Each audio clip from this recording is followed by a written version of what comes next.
찬송가 569장 찬송하시겠습니다.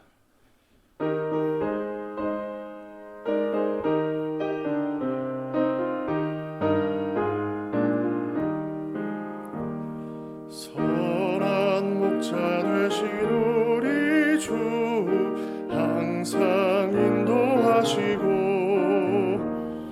푸른 풀밭 좋은 곳에서 우리 먹여주소서.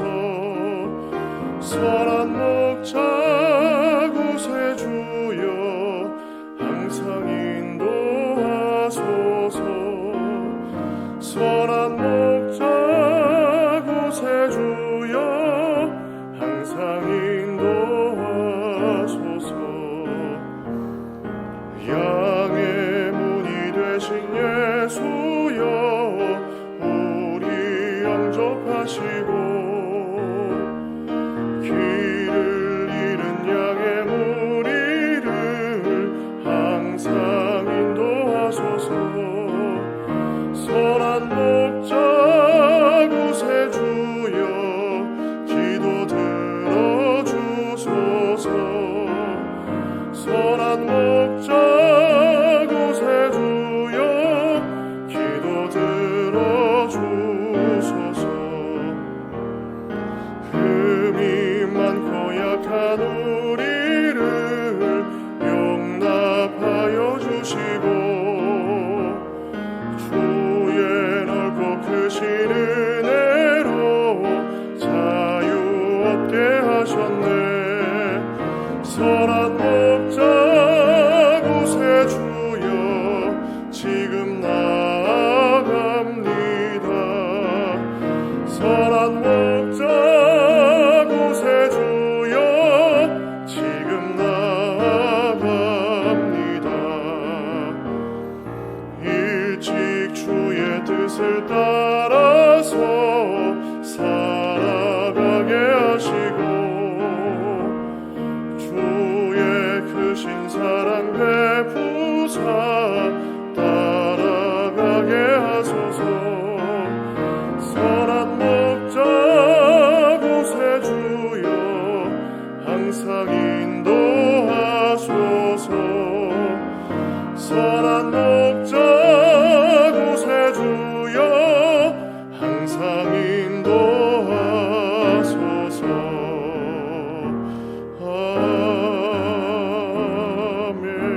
아멘.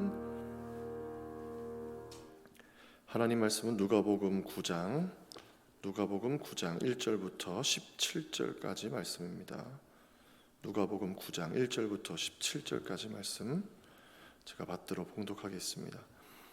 예수께서 12제자를 불러 모으사 모든 귀신을 제어하며 병을 고치는 능력과 권위를 주시고 하나님의 나라를 전파하며 앓는 자를 고치게 하려고 내보내시며 이르시되 여행을 위하여 아무것도 가지지 말라. 지팡이나 배낭이나 양식이나 돈이나 두 벌 옷을 가지지 말며 어느 집에 들어가든지 거기서 머물다가 거기서 떠나라.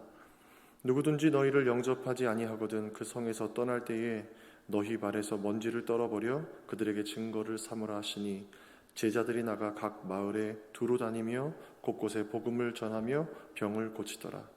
분봉왕 헤롯이 이 모든 일을 듣고 심히 당황하니 이는 어떤 사람은 요한이 죽은 자 가운데에서 살아났다고도 하며 어떤 사람은 엘리야가 나타났다고도 하며 어떤 사람은 옛 선지자 한 사람이 다시 살아났다고도 함이라.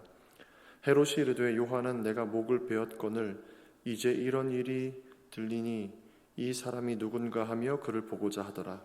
사도들이 돌아와 자기들이 행한 모든 것을 예수께 여쭈니 데리시고 따로 벳세다라는 고을로 떠나가셨으나 무리가 알고 따라왔거늘 예수께서 그들을 영접하사 하나님 나라의 일을 이야기하시며 병 고칠 자들은 고치시더라.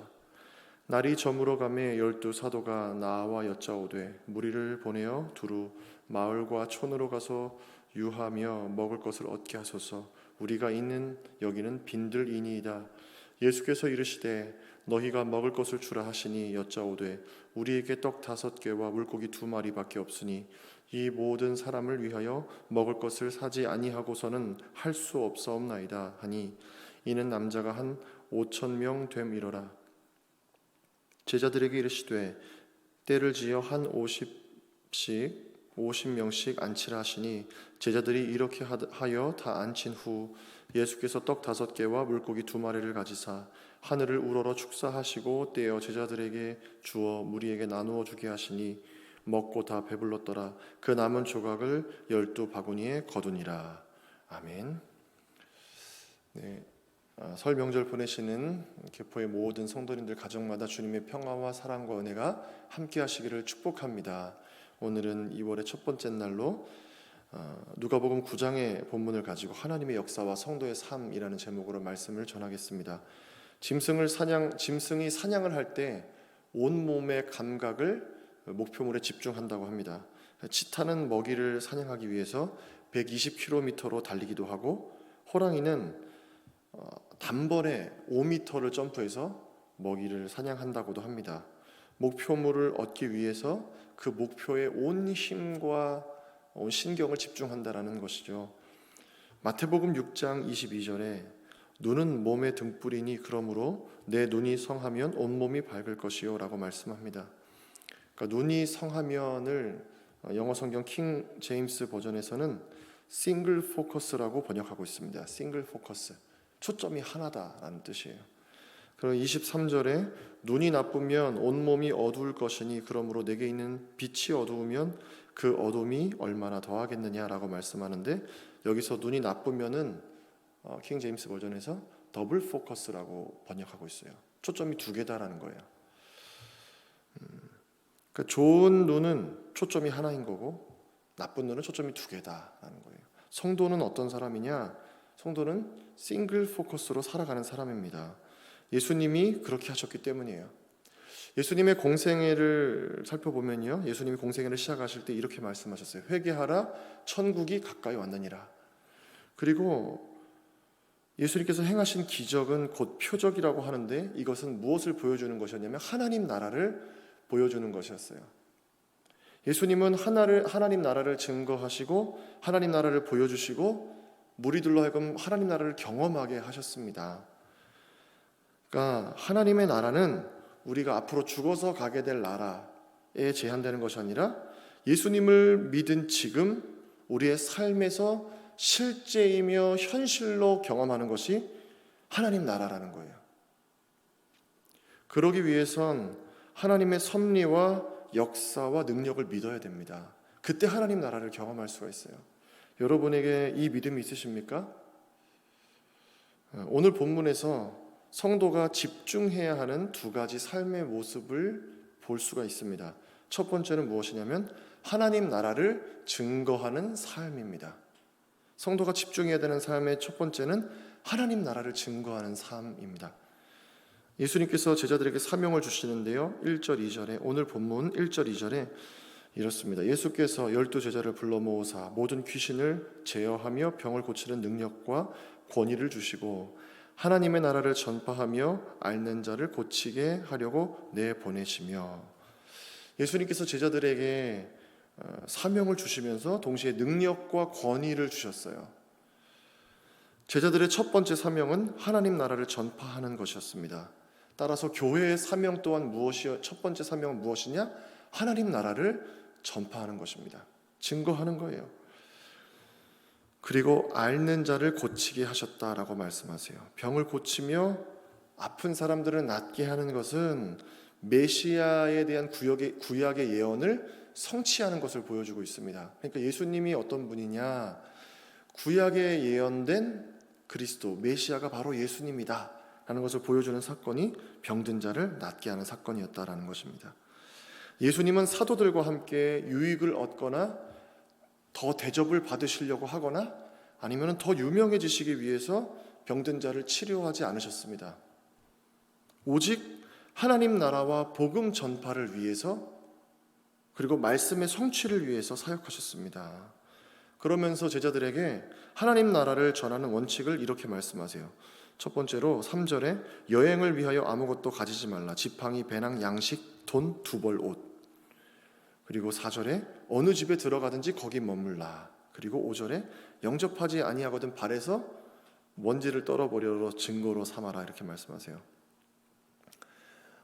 팔레스타인 지역에서 그때 당시에 지팡이와 배낭과 양식과 돈, 두벌옷은 여행을 떠날 때 꼭 필요한 것이었습니다. 여러분, 오늘날 여행을 떠날 때 여러분은 어떤 것들을 꼭 가지고 가십니까?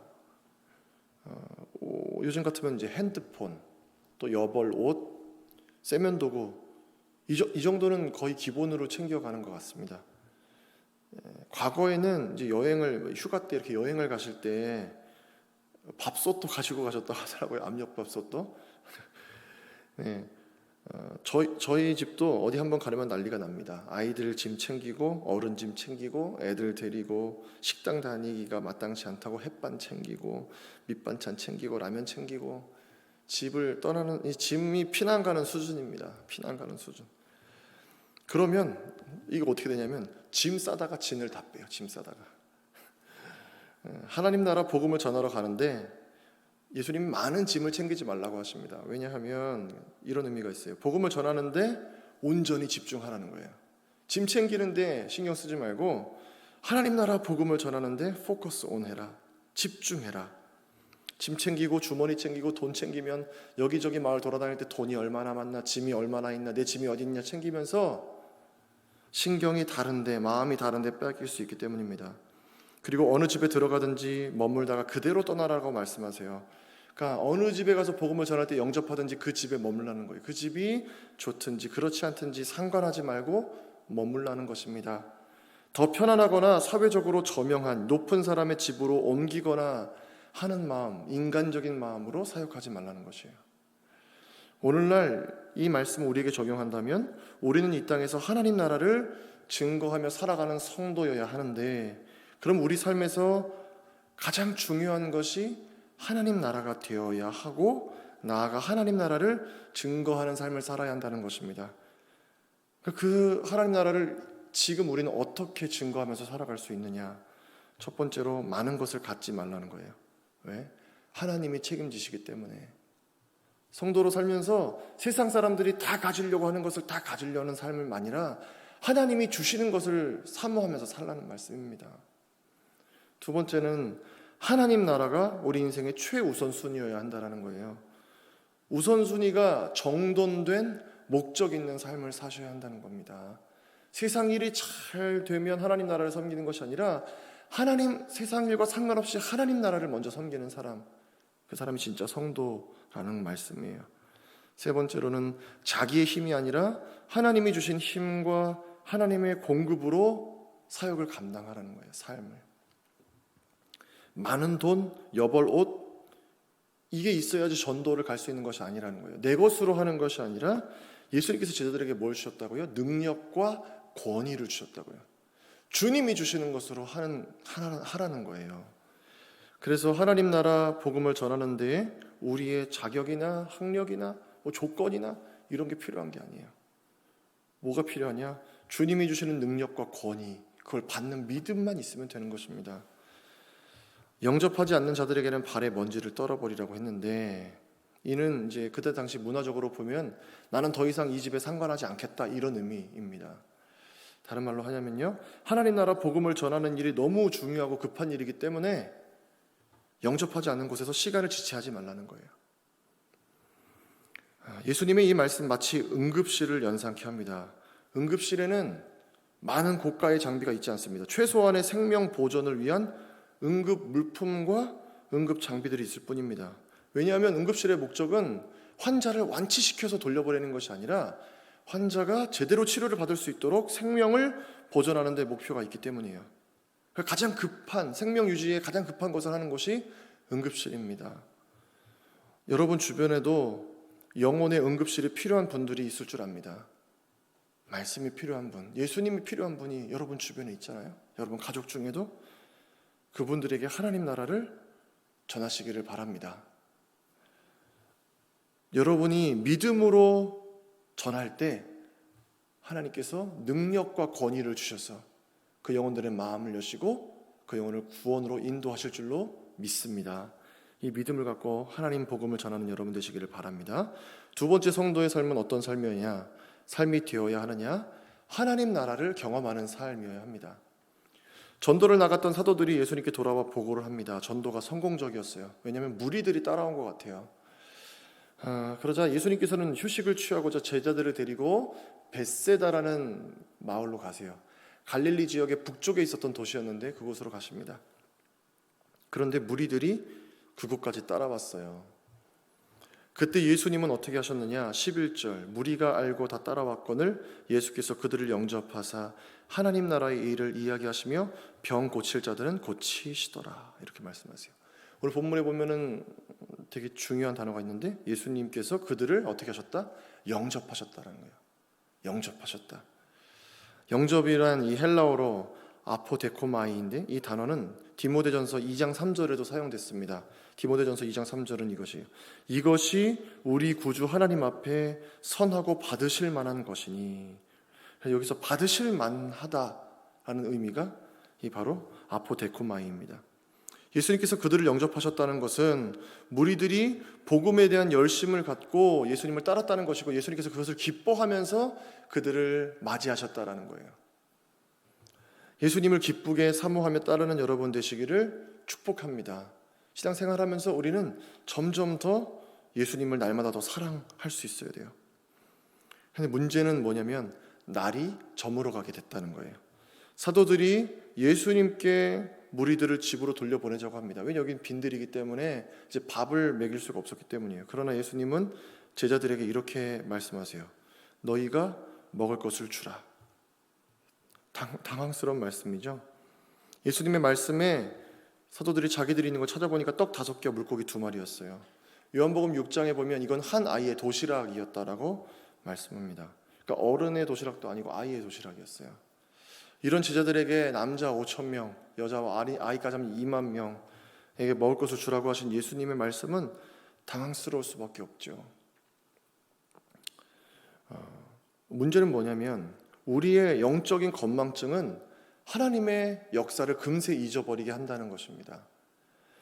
하나님께서 지금 제자들에게 능력과 권위를 주시고 하나님의 예비하심을 따라서 주머니도 옷도 지팡이도 가지지 않고 전도를 갔던 제자들은 하나님의 섭리와 공급하심을 경험하면서 성공적으로 전도여행을 마치고 돌아온 때였어요.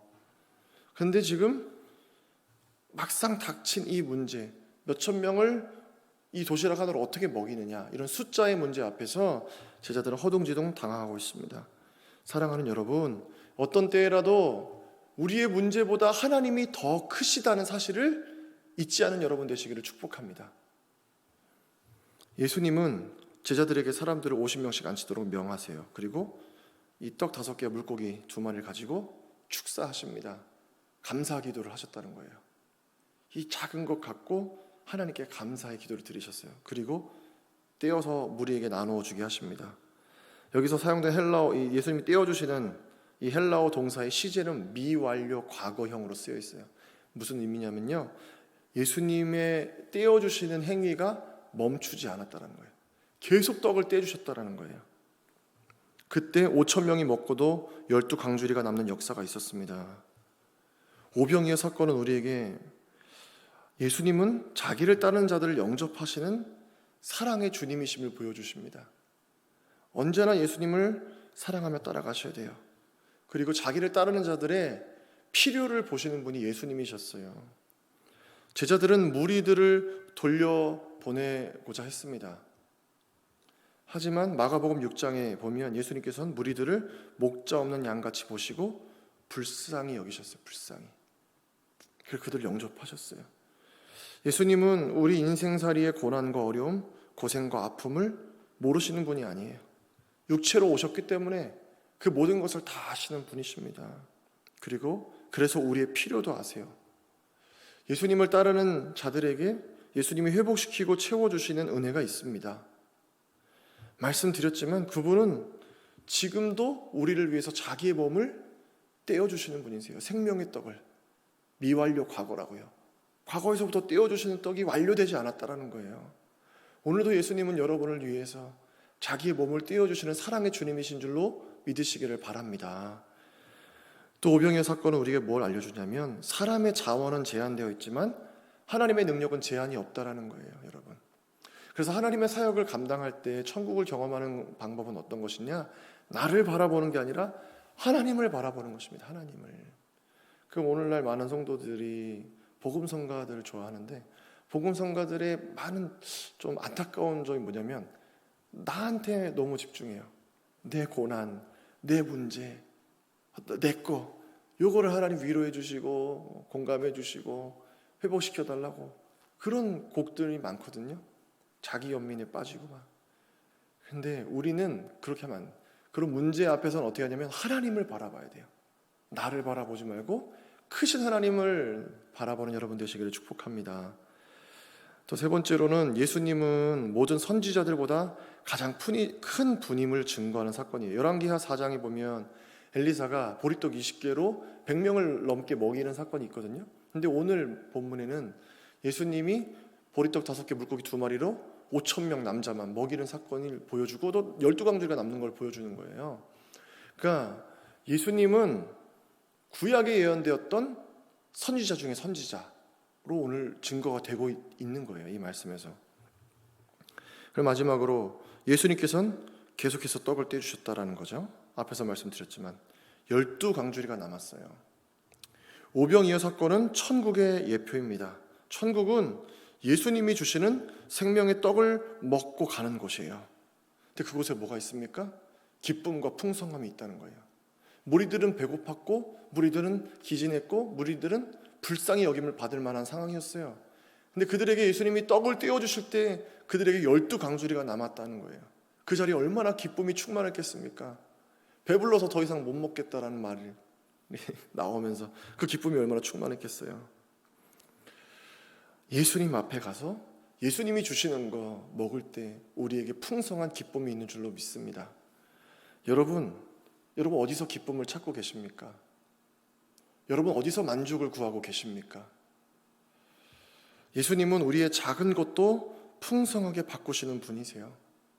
여러분의 작다고 여기는 재능, 여러분의 작다고 여기는 헌신, 여러분의 작다고 여기는 주님을 향한 사랑, 부끄럽게 여기지 마시기 바랍니다. 예수님께 드리세요. 예수님께 맡기세요. 그때 예수님께서 풍성한 기쁨과 은혜로 여러분에게 되돌려 주실 줄로 믿습니다. 오늘은 이제 설이면서 2월의 첫 번째 날입니다. 우리의 삶을 이끄시는 하나님, 주님께 여러분의 한 달의 삶을 맡기시기를 바라요. 그리고 예수님이 주시는 능력과 권위로 하나님의 나라를 증거하며 여러분 가정과 여러분 삶 속에서 현실이 된 하나님의 나라를 경험하는 2월 한 달이 되시기를 간절히 축복합니다. 기도하겠습니다. 사랑의 예수님, 감사를 드립니다. 예수님을 사랑하고 사모하며 따르는 자들을 외면하지 않으시고 영접하시며 그들을 위하여 자기의 몸을 떼어주시는 주님의 사랑에 감사를 드립니다. 우리가 그렇게 주님을 더 사랑하기를 소망합니다. 우리의 연약한 마음을, 우리의 부족한 마음도 주님께서 받아주셔서 12강주리가 남는 풍성한 기쁨과 만족과 은혜로 우리에게 채워 주시옵소서. 하나님, 2월 한 달은 하나님 나라를 증거하는 증인의 삶을 살기를 소망합니다. 우리가 만나는 사람들, 우리의 가족들, 친지들, 그리고 우리의 이웃에게 내가 만난 예수님을 담대히 증거할 수 있도록 믿음을 더하여 주시옵소서. 우리에게 능력과 권위를 더하여 주시옵소서. 그리고 우리가 또한 지혜롭게 말할 수 있도록 하나님 복음을 전할 수 있는 지혜와 때도 허락하여 주시옵소서. 하나님, 기도의 제목들을 주님 손에 올려드립니다. 2월 한 달 오늘 첫날인데 하나님께서 개포의 모든 권속들의 가정마다 살펴주시고 은혜를 베풀어 주셔서 풍성한 기쁨과 은혜가 있게 하여 주옵시고 문제들은 해결되게 하여 주옵시고 기도가 주님 앞에 응답되어지는 역사가 있게 하여 주시옵소서. 하나님, 영혼이 잘됨같이 범사가 잘되고 강건한 역사가 개포의 모든 권속들에게 있게 하여 주시옵소서. 코로나 오미크론으로 하나님 점점 더 어려워지는 것 같지만 하나님 고난이 깊을수록 하나님의 역사가 더 클 줄로 믿사오니 하나님 도와주심을 바라면서 기도합니다. 하나님, 우리 일상과 예배를 온전히 회복할 수 있도록 은혜 베풀어 주시옵소서. 감사를 드리며 존귀하신 예수님의 이름으로 기도하옵나이다. 아멘.